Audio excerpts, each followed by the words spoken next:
Sve je više sela koja postaju turističke destinacije. Mnogima je zato teško da odaberu gde da provedu odmor. Zato smo mi tu da vam pomognemo.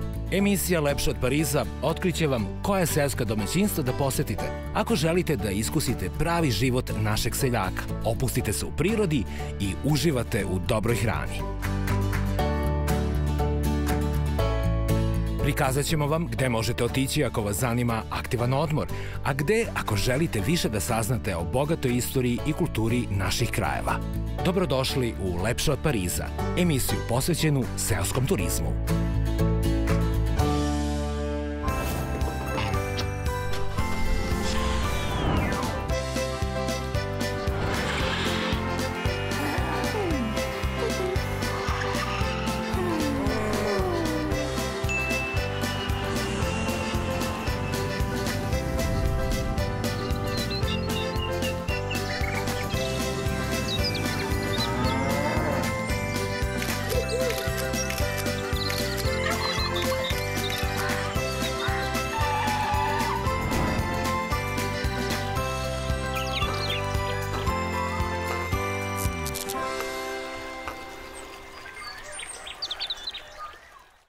Oko 1780. godine potomci Međedovića, čuvara i vladaoca Trebinja, u jednoj od seoba našeg naroda, menjaju svoje vekovno ognjište u Staroj Hercegovini i nastanjuju se u Srbiji, na brdu nadomak Požege, u mestu Godovik, koje po imenu njihovog plemena dobija naziv Međedovića brdo.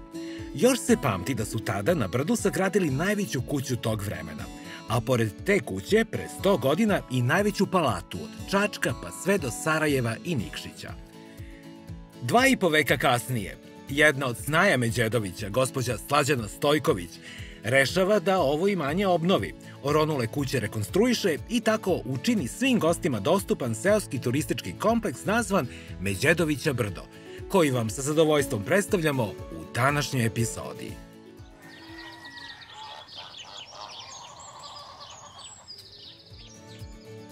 Za one koji dolaze iz Beograda do mesta Godovik, kraj Požege, gde se nalazi domaćinstvo Međedovića brdo, najkraći put vodi autoputem Miloš Veliki i dalje magistralom kroz Ovčarsko-Kablarsku klisuru, preko Požege, sve do mesta Rasna, gde koristite obeleženo skretanje u levo za crkvu Svetog Đorđa u Godoviku. Dalje put od 3 km pored Đetinje vodi ka usponu na brdo, na čijem je vrhu seoski turistički raj nazvan Međedovića brdo.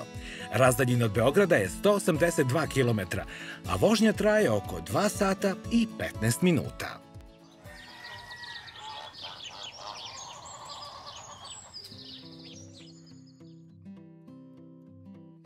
Gospođa Slađana i domaćini ovog kraja, Međedovića brda, dobar dan vam želim. Dobar dan. Drago nam je svima što vas vidimo. Dobro vi nama došli. Bolje vas našli po ovako divnom danu. Da primetim da neki ljudi žive u garsonjerama u gradovima, neki imaju kuće na spraca par ari placa, a vi ovdje imate gotovo čitavo brdo. Pa ajde da ga predstavimo u najkraćim crtama. Mi imamo tako deo Međedovića brda, jedan njegov vrh. Ovde živi taj deo porodice Međedovići i ovo mesto su izabrali zbog specifične ruže vetrova i naravno specifičnog pogleda koji puca, vidjet ćete i sami, na dobar deo zapadne Srbije. A da napomenemo, cela ova ruralno-turistička ponuda je od nedavno obnovljena pre svega zahvaljujući vama. Vi ste snaja porodice Međedovića, a obnovljena je i zahvaljujući ovim divnim domaćinima, vašim saradnicima, pa da ih predstavimo. Ja sam uspela posle nekoliko promašaja da formiram jedan uspešan tim. To je pre svega Dragica Otašević, koja je turizmolog, ali takođe i Katica za sve. I jedna divna porodica Mićić, glava porodice Milijan Mićić. Moram, znači, odmah posle njega da pomenem njegovu divnu suprugu Milku Mićić, koja je trenutno zauzeta, ali, znači, jedna od naše dve kuvarice za ovu klasičnu nacionalnu kuhinju broj 1 i njihov potomak i naslednik inženjer Aleksandar Mićić, koji je odlučio da život nastavi tu, iako kao inženjer radi u Čajetini, na Zlatiboru, pošto je tehnolog. Pre nego što se bacimo na posao, da zamolim Dragicu da nas posluši. To je u ovim krajevima običaj, red, bolje reći zakon. To je Dragicinih ruku delo, slatko od trešanja. Koliko je malo čoveku potrebno da bi bio srećan. Slatko je već na oko lepo. Kao i naše gazdinstvo, a pre svega naša Dragica, bez koje sve ovo ne bi moglo da postoji. Dragice, kako ga pravite? Traži repete, ali bi onda emisija trajala ko zna. Da nazdravimo i sa domaćinima sa domaćom rakijom. U zdravlje! Živeli! Da bude uspešan dan! Živeli! Dobro nam došli. I rakija je blagotvorna. A rakija je naša Vidim da je domaća šljiva. od naših šljiva, Požegača. Naravno, u Požegi, Tako da. Požegač. Slađana, pošto je danas dosta toga ekskluzivnog pred nama, predlažem prvo da sa vama obiđemo jedinstven smeštaj koji nudite gostima. Tako je, tako je. Sretna sam zbog toga.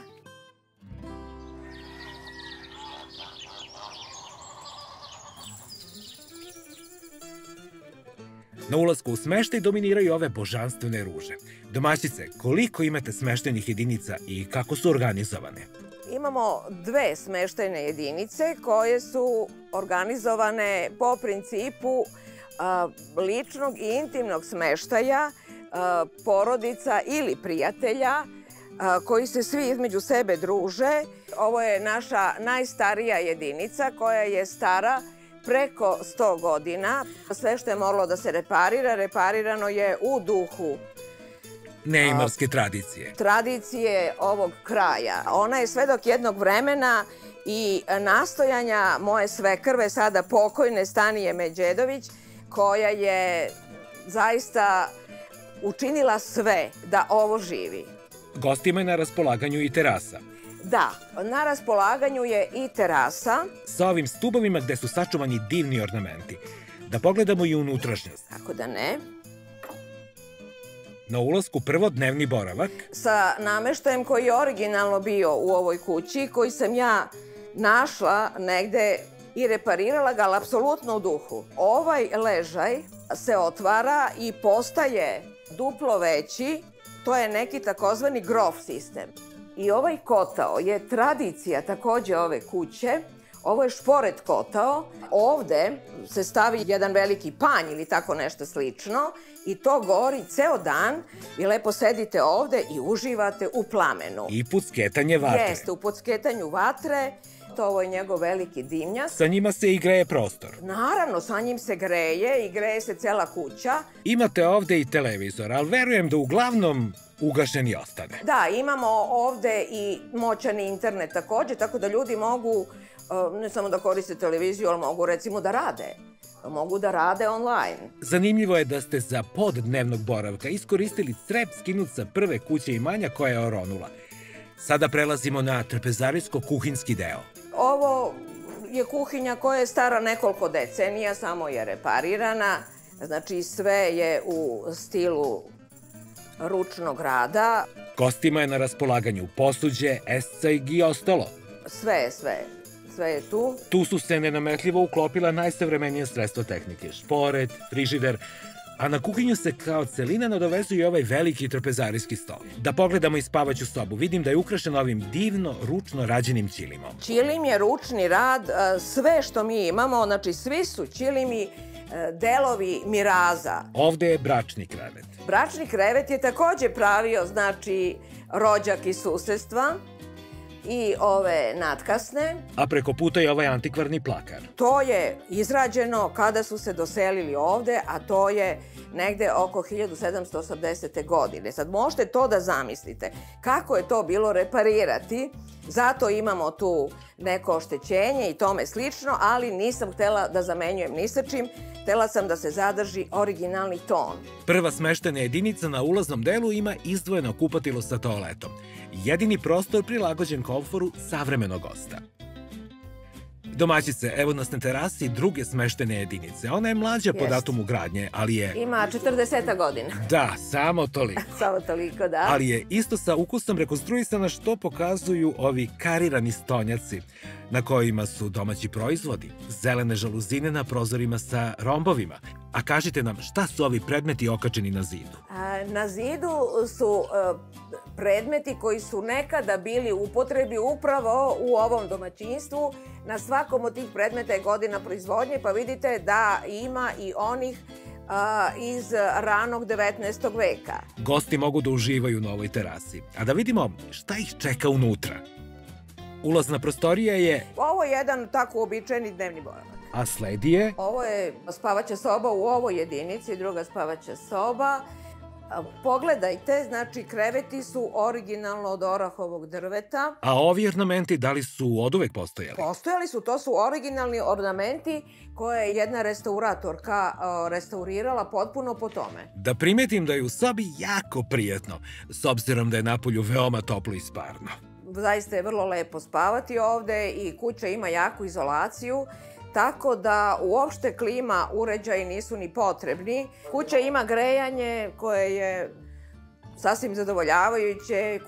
Obe se jedinice izdaju i leti i zimi, tako da smo mi uvek otvoreni za sve ljude koji su zainteresovani da dođu i sa nama ovde podele zadovoljstvo. Da vidimo potkrovlje, gde se nalazi ostatak spavaćeg dela. Tu su dva kreveta, od kojih je ovaj običan krevet star nekih 30 godina, ali ovo je nešto što je zaista izuzetno, a to je deo miraza, sada moje svekrve. Ovde je posebno lepo spavati. Nekako je ovo potkrovlje primerenije mlađim naraštajima. Jeste, prostor za igranje, za druženje, a takođe po potrebi može i ovo da postane još jedan ležaj. Da, znači trokrevetna soba. Da, trokrevetna soba. Ovo je kuhinja. Tu je frižider, šporet i ostali... Da, naravno, frižider i tako. Esezi, posuđe. Vidim, imate i dry cooker. A ovo je... A ovo je mašina za sudove, stara 40 godina. Nećete verovati, radi i dalje i to odlično. Da je živa i zdrava. Ovo je trpezarija koja je jedan od mojih omiljenih mesta. Jako lepo skockana. Rekao bih za 6. Jest, za 6. A na donjem nivou je i kupatilo. Znači, kao i sva kupatila na svetu, sa tuš kabinom, grejanjem, veš mašinom, mašinom za pranje veša i tako, toaletom. Domaćice Slađana, da čujemo koliko staje zadovoljstvo boravka u ovako velelepnim zdanjima. U nastavku ćemo videti da ih spolja prate i luksuzni sadržaj. Dakle, ukoliko imamo jednog gosta, cena smeštaja uz korišćenje naravno svih sadržaja koje nudimo je 300 € za noć. Ukoliko je 2 ljudi, cena je 400 € za noć. Ukoliko je 3 ili 4, to je 500 € za noć. Ukoliko je potreba da se smesti 5 ili 6 ljudi, cena je 600 € za noć i oni su smešteni u ovoj jedinici. Svakome od naših klijenata budućih i naših gostiju dragih uvek naglasimo da je moguće da se ova druga jedinica ne izdaje i da samo gosti iz jedne jedinice koriste celo imanje i u tom slučaju je cena 1000 € dnevno. To je bez ishrane, ali mi naravno možemo da izađemo u susret svim našim gostima i da pripremimo svu moguću hranu. Može faktički svako da poželi šta god i mi mu to spremimo. Svaki smeštaj ima svoju cenu, a nekad se cenom i bira klijentela. Ko su najčešći gosti Međedovića brda? Pa, klijentela su pre svega kompletno stranci koji obavljaju ovde neke dužnosti ili su to naši ljudi koji žele da dođu i da na ovakvom jednom mestu provedu deo svog odmora. Tu organizujemo i devojačke večeri, rođendane, manja slavlja, eto neke prosidbe, veridbe, tako.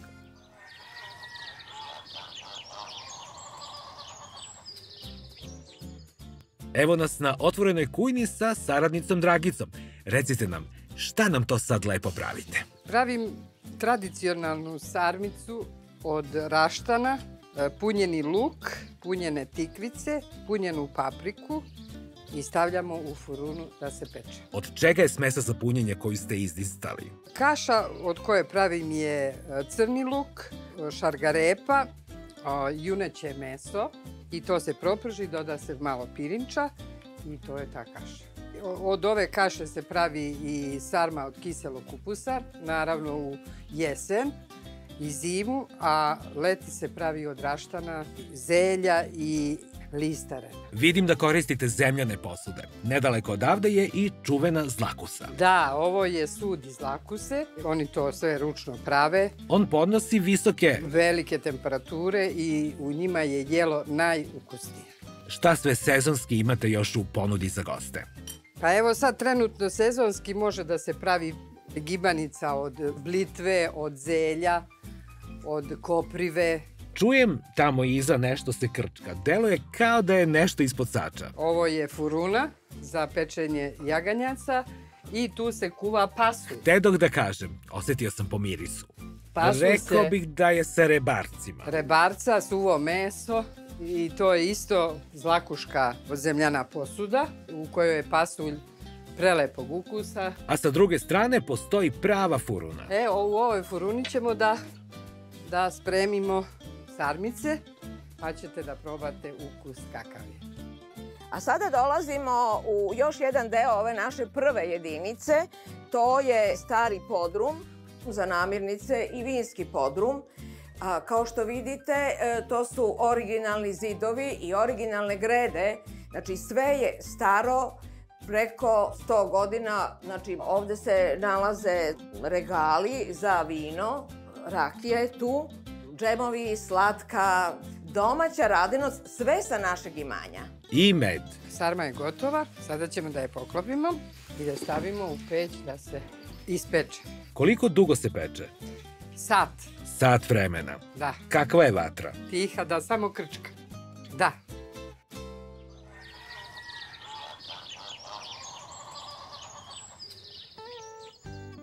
U našim emisijama često predstavljamo bazene, ali ovako grandiozan i luksuzan čini mi se da do sada nismo imali. Slađana, da čujemo nešto o njegovim karakteristikama. Bazen je dimenzija 9 puta 4 metara, dubina je 1,5 m. Bazen ima maksimalno prečišćavanje, tako da je voda u njemu uvek u optimumu i veoma malo hlora se koristi, skoro nimalo. Bazen sadrži hidromasažne pozicije koje se nalaze tamo na onim klupama, podestima ili stepenicama gde možete da uživate u predivnom pogledu na Blagaju koja je tu odmah. Mi smo faktički na obroncima Blagaje, na Ovčar, Kablar. Ako se okrenete u daljini može da se vidi i Tara.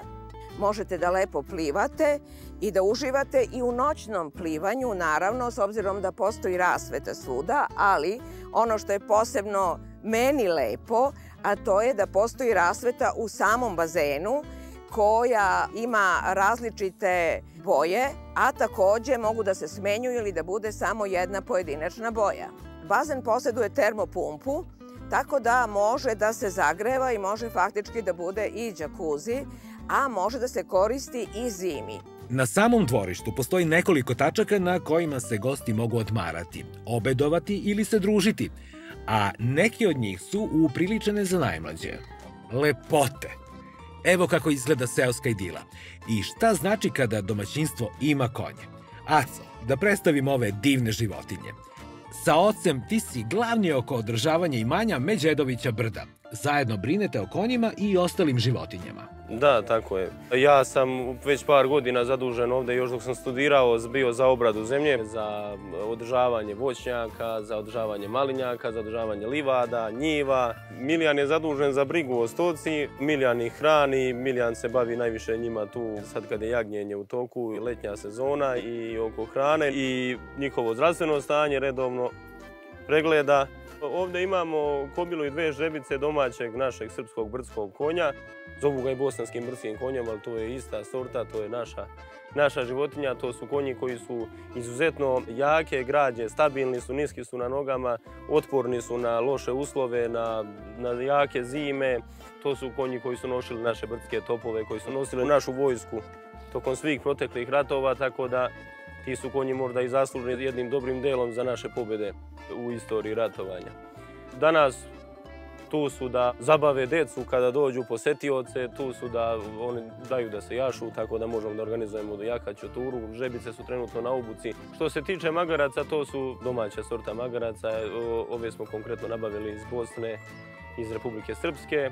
To su magarci koji su zastupljeni bili dosta u brskim terenima. Oni mogu da ponesu isto kao konji, s tim što lakše koračaju po kamenitom terenu.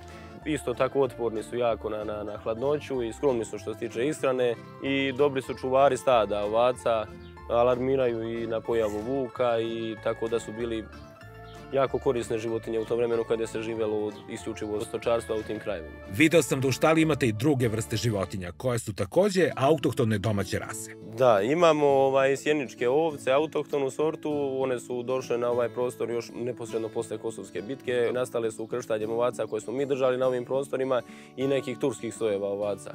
Već vekovima opstaju na prostorima Pešteri i zapadne Srbije i pokazale su ubedljivo kao najekonomičnije, najbolje ovce za ovaj teren. Imamo kravu Bušu, originalnu, tokom jesenjih meseci ćemo imati u ponudi isto ovdje za posetioce njen sir i kajmak. Sada je trenutno steo na pasene muze. Naša zamisao jeste da jedno od retkih domaćinstava na ovom ovdje kraju zapadne Srbije, koje imaće u ponudi jahanje konja, obilazak ovdje srednjovekovnog manastira iz doba Nemanjića iz 13. veka, velike naše svetinje, koga su Turci 3 puta rušili, jednom je pretvaran u konjušnicu. Isto tako crkve Brvnare u Gorobilju, koja je tokom noći rasklopljena kada je došla odluka da se zapale sve srpske crkve na prostoru koji je bio pod turskom vlasti u vreme ustanka prvog. Tako da su ustanici došli na ideju da sve Brvnare crkve rasklope i preko noći volovima prebace na srpsku teritoriju. Imaćemo u ponudi vožnju fijakerom, čak možda i do manastira Ovčarsko-Kablarske klisure. To će biti neka najdalja ruta koju ćemo moći da ponudimo turistima.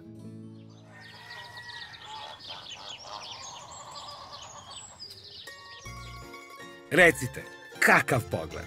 Predivan zaista. I sad ovde ustanete, skuvate kafu i uživate ovde na terasi na čistom vazduhu. I tako nekome počne dan, a neko ustane u sobi u gradu i uđe mu smog u sobu. I šta ćemo sad? Gde je bolje? Ovde. Naravno, ovde se čovek vrati prirodi, a to se Slađana desilo i vama.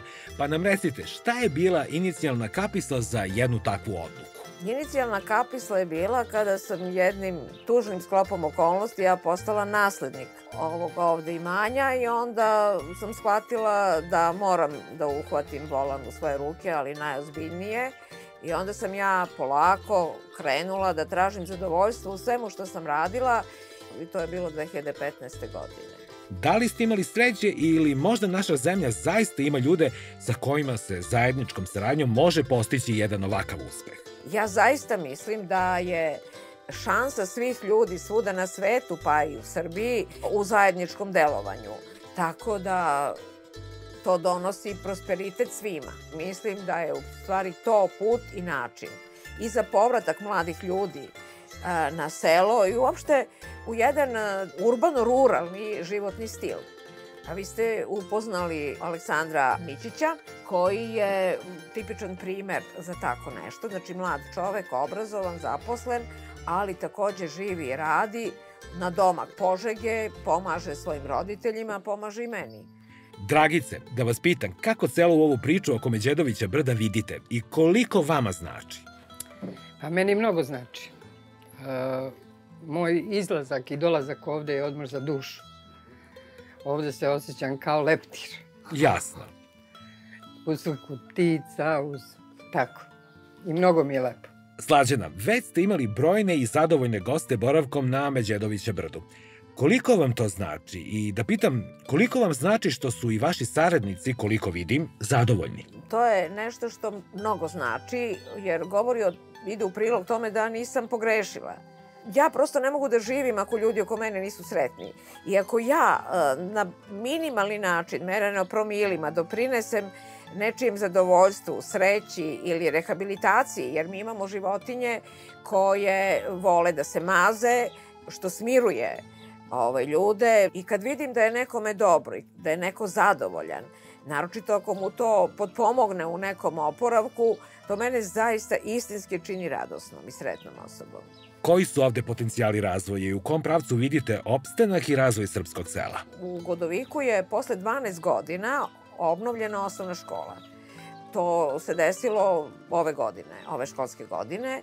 Inače, Godovik je imao školu i pre 100 godina. Godovik sada ima i obdanište, a ima i školu, predškolsko. I mislim da je to način da se ljudi privuku u sve te prigradske i ruralne delove. Da u stvari tu žive, da to oživi. To je ono što mislim da će svima doprineti.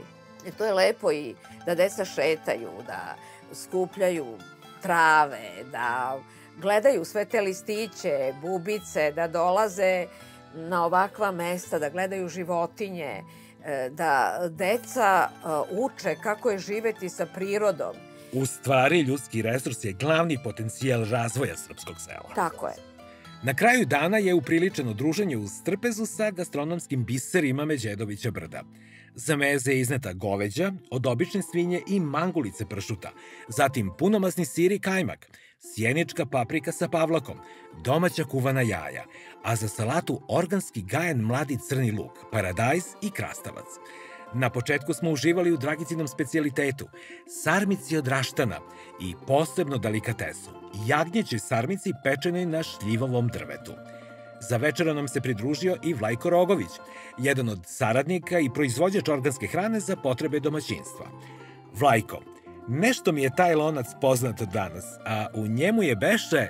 U loncu imamo pasulj. Opa, al zamirisa, sa dimljenim mesom. Naravno. Tako. I malo slaninice. Mora. Mora? Kakav je pasulj bez slaninice? Lepo je skuvo, rekao bih. Znaš kako se kaže? Ovaj pasulj 7 jezika govori, a 8. ono... Zamuckuje. Zamuckuje, da. Au, krenulo me. Moram da probam još jednu kašiku pasulja. Sa njim ide jako lepo mladi luk i paradajz. Uzet ću jedno parče ovog sitnog mladog luka. Parče luka gajio Vlajkov otac. Jel? Vlajko, ovaj sitni mladi luk sam video poslednji put na pijaci u gradu, ne pamtim. Kako to gajite da bude ovakav? Pa u suštini mi ništa ne prskamo. Aha. Za kućnu potrebu i... I za goste. I za goste, naravno. Za najbliže i za goste. To nemamo mi u nekim velikim količinama, nego čisto da imamo samo za nas. I onda ima ovakav ukus za pamćenje. Da se ljudi koji su, što se kaže, u godinama, da se vrate u mladost. A iza vidim još jedno čudo da vratiš, u stvari lansiraš u kosmos. Sad ide ono najbolje. Simply the best. Koji je taj luk, samo ćeš reći? Sremac. A sremac. Zapamtit ću.